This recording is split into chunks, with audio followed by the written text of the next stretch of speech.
Capítulo 6, seção 5, Teoria de Markowitz. A gente vai apresentar aqui a teoria de carteira de Markowitz, que é conhecida também como modelo de média-variância. E o objetivo é decidir como alocar de forma ótima recursos em ativos de renda variável. A gente vai ver o que é esse ótimo, no caso desse modelo, e como é que a gente mede isso. Nessa teoria, o foco é em renda variável somente. Depois, você tem o modelo CAPM, que pega esse modelo de Markowitz e coloca a renda fixa também. A gente vai falar na sequência, na próxima sessão. Então, a gente já viu que a carteira é representada por essa expressão, que é x de π, é a combinação, que a gente chama de combinação convexa, né? π1R1 até πnRN, com somatório dos π's iguais a 1. E o retorno médio, você vai fazer a esperança de xπ, é a esperança desse somatório, a esperança é linear, o π é constante, então ele vem para fora, então fica simplesmente a combinação linear das esperanças. Já o risco, que vai ser medido pela variância e pelo desvio padrão, dá uma expressão mais complicada. Então a gente vai começar aqui apresentando só com dois ativos, com retornos R1 e R2, e vai medir a variância da carteira formada pelos dois. Então a gente vai acompanhar aqui essa conta. Ó.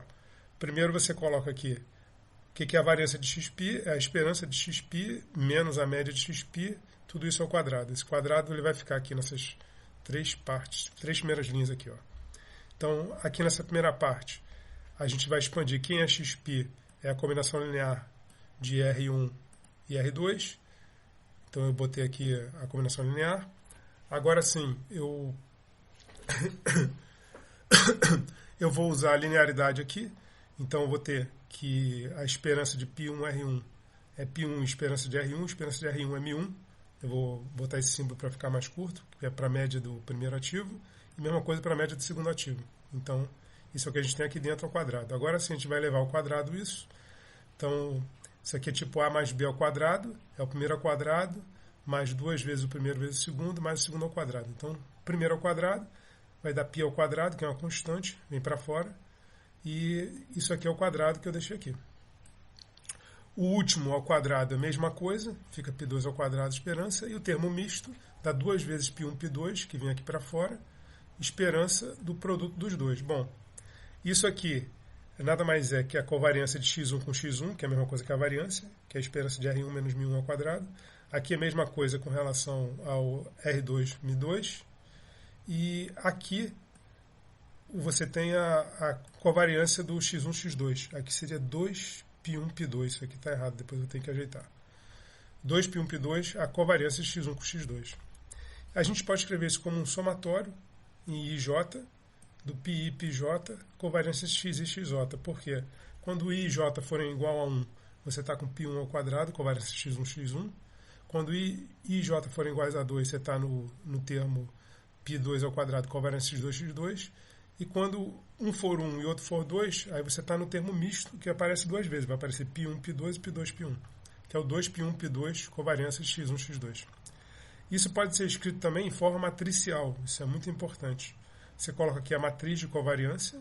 Então aqui está a covariância de x1, x1, covariância de x2, x2 e a covariância mista aqui. Aqui você coloca como se fosse um vetor, o π1, p2. E aqui o mesmo π1, p2, como se fosse vetor, mas deitado. Aí quando você fizer o produto da matriz, desse por esse, vai dar C1, 1, P1, P1, C2, 1, P2 na primeira entrada e algo similar na segunda. Quando você fizer o produto dessa matriz em pé com a deitada, vai dar o produto escalar, que vai te dar essa expressão. Então a gente pode escrever a variância da carteira em forma matricial assim, como o vetor π das probabilidades percentual de cada ativo na carteira, a matriz de covariância no meio e o π transposto aqui. Tá? Isso é uma maneira sucinta. E esse é o caso geral, tá? Que o caso n igual a 2 se escreve assim e o caso n também. Então, essa é a expressão da variância da carteira. É importante observar já de cara que isso aqui é um polinômio de segundo grau em π. Você vê que tem termo de π ao quadrado e termo de π de grau 1, porque isso vai ter implicações que a gente vai ver mais adiante, tá? Baseado nisso, a gente tem dois problemas de otimização com restrição, que em programação matemática, que é a parte da matemática que estuda otimização, a a gente tem a função objetivo para ser maximizada ou minimizada e uma ou mais restrições. Então, quais são os dois problemas na teoria de Markowitz? Você fixa um risco máximo, você quer correr, então o risco é medido pela variância, então a variância é menor ou igual que um certo risco, e você quer otimizar a função objetivo, que é a esperança, que é o retorno. Então, dado um risco máximo, qual o maior retorno possível? Ou você pode resolver esse outro problema, que é ter um retorno mínimo que você quer e que com a função objetivo, que é a variância, seja a menor possível. Então, o retorno você quer que seja maior ou igual a um certo valor e a variância a menor possível. Então, são meio que problemas simétricos, né? Um é maior do menor, outro é menor do maior. E como é que a gente vê isso? Bom, a gente pode pensar em termos o risco medido em desvio padrão e variância. A gente já vê o que dá na mesma essa troca, porque um é raiz quadrada do outro. Então, tanto faz minimizar ou maximizar a variância ou o desvio padrão. Vai dar na mesma. Então, a gente, de forma conveniente, vai usar às vezes uma, às vezes outra. Outras vezes a outra. Esse primeiro exemplo, a gente vai ver como é que acontece o risco, a redução de risco pela diversificação. Então, eu vou considerar ativos que possuem o mesmo retorno e o mesmo risco, mas não tem correlação. Ou seja, com variância zero. E fazer isso para 2 e depois para N ativos. Então, se for 2 ativos aí, metade da carteira está em cada um dos ativos, o que acontece com o risco e com o retorno? Bom, o retorno vai ser meio, né? Porque vai ser o mesmo de cada um deles, porque eles têm o mesmo retorno. Mas o risco, que eu estou supondo que seja o mesmo, vai acontecer o seguinte: a variância vai dar sigma ao quadrado meio ao quadrado, zero, que é a covariância, vezes isso aqui, sigma ao quadrado, 1 menos meio ao quadrado. Então vai ficar 2 vezes meio ao quadrado, vai ficar a metade da variância original. Então, quando você pega dois ativos não correlacionados e divide metade em cada um, o risco medido em variância cai pela metade. Medido em desvio padrão, que é a raiz quadrada, vai cair em 70%. Tá? Se você fizer isso com N ativos, aí as contas aí, que eu vou deixar vocês correrem, aqui ao invés de 2, tá vendo? Vai entrar o N, do número de ativos. Então você vê que quando o N vai para infinito, o risco vai para zero. Que é a ideia aí na forma teórica, né? Se você tiver ativos não correlacionados, quando você diversifica a carteira, o seu risco diminui, no caso, iria para zero, né? Se eles não fossem correlacionados. Obviamente você não consegue fazer isso na prática, né? Mas na teoria do modelo é isso. Então, para dar um exemplo concreto, eu peguei esses dois ativos aqui que eu tenho o risco e retorno deles, R1 e R2, tá? E vou fazer cenários com covariâncias variando. Então, na verdade, eu vou dizer que a covariância é S, entre R1 e R2. Então, aqui no exercício eu peço covariância 1, covariância 0, covariância menos 1, mas eu vou direto para a figura em que eu digo que a covariância é S. Pode assumir qualquer valor aí, entre 2 e menos 1. Então, você tem o gráfico aqui, ó. Aqui está o ativo R1, que tem risco 1 e retorno 3, e o ativo R2, que tem risco 3, risco 2 e retorno 4. Aí, fazendo a combinação dos ativos, R1 e R2, e assumindo que a covariância é S, eu consigo obter essas linhas aqui. O que significa isso? Se eu tiver com tudo, por exemplo, fixando S igual a 2, covariância 2. Se eu tiver todos os ativos no R1, eu estou aqui. Se eu usar um pouquinho de R1, bastante R1 e pouco R2, eu vou estar aqui. E se eu usar muito, digamos aqui, muito R2 e pouco R1, eu vou estar aqui nessa curva. Então, você nota que fazendo a combinação eu consigo aumentar o retorno, mas com um certo aumento de risco. Agora, se a covariância for negativa, para ir para o caso extremo, que é menos 1 aqui, ó, eu estou nessa curva aqui. Olha o que acontece. Eu posso, ao invés de aplicar tudo no R1, chegar aqui em cima e aplicar uma certa quantidade de R1 e de R2 e conseguir, para o mesmo risco, um retorno bem maior. Então eu consigo, ou aqui, eu consigo o risco mínimo e esse retorno aqui, que é bem maior do que o retorno do R1. Então, combinando o R1 com o R2, eu consigo resultados melhores. E se a gente observar aqui com cuidado, eu já quero fazer isso, porque é importante para a teoria, né? O que valeria a pena, você vê que esses pontos aqui embaixo, eles não valem a pena, esses pontos que estão aqui. Por quê? Por exemplo, aqui, essa combinação de R1 com R2 tem esse risco aqui. Só que é melhor eu pegar esse ponto aqui em cima, porque ele vai ter o mesmo risco com retorno maior.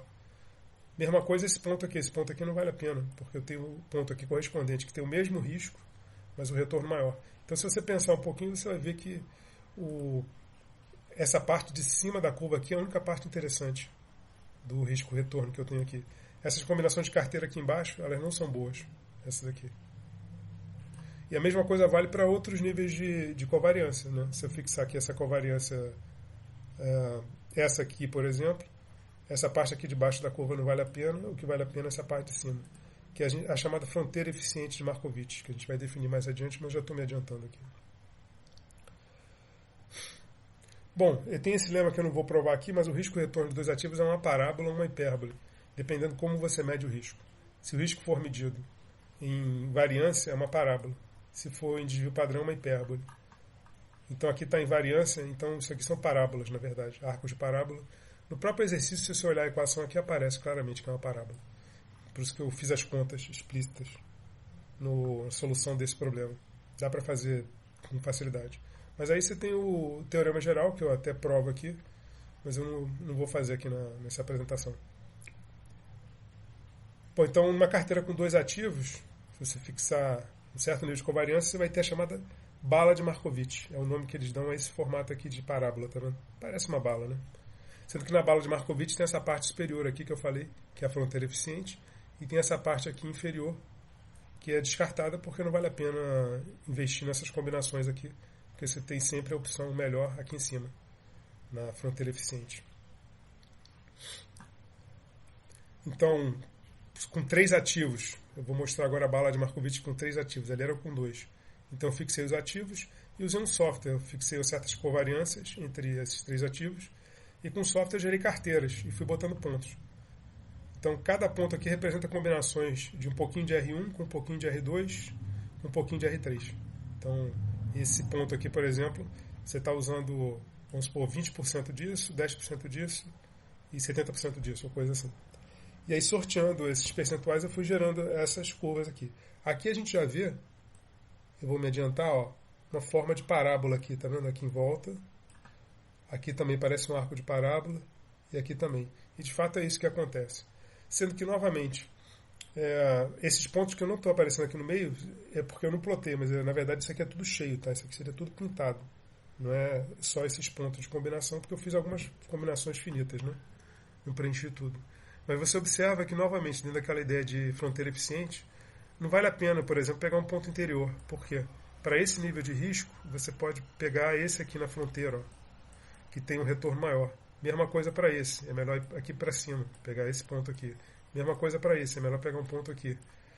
Mesma coisa para esse. Para o mesmo risco, tem um retorno maior aqui em cima. Então, com isso que a gente vai concluir que a fronteira eficiente é essa parte aqui de cima, tá vendo? Que é a fronteira eficiente da bala de Markowitz, a linguagem que a gente usa. Tá? Se eu usar mais ativos, vai dar esse mesmo desenho. Vocês vão fazer isso no projeto também, gerar esse tipo de gráfico. Essa fronteira aqui da bala é de fato uma parábola, mas esse resultado eu não provo, até dou uma referência aí, que é um resultado que depende de álgebra linear mais avançada. E a gente pode fazer essa análise que eu falei, e aí a gente vai chegar a essa conclusão, que é aquilo que eu estava desenhando ali, no caso 3 ativos, ou com N ativos, você vai ter uma coisa com formato de bala aqui, né, que é tipo, se você medir o risco em variância aqui, vai dar tipo uma parábola, por isso que é formato de bala. Só que a parte superior da fronteira, que é a única que merece consideração, porque aqui vale a pena. Porque essa parte interior aqui, para esse mesmo risco aqui, você tem retorno melhor lá em cima. Para esse mesmo risco aqui, você tem retorno melhor lá em cima. Então a parte relevante da bala de Markowitz, na realidade, é a fronteira eficiente, que é essa parte aqui de cima. Tá, eu defino aí a fronteira eficiente de bala de Markowitz, mas é essa a ideia na linguagem matemática do que eu falei, os pontos de cima e de baixo.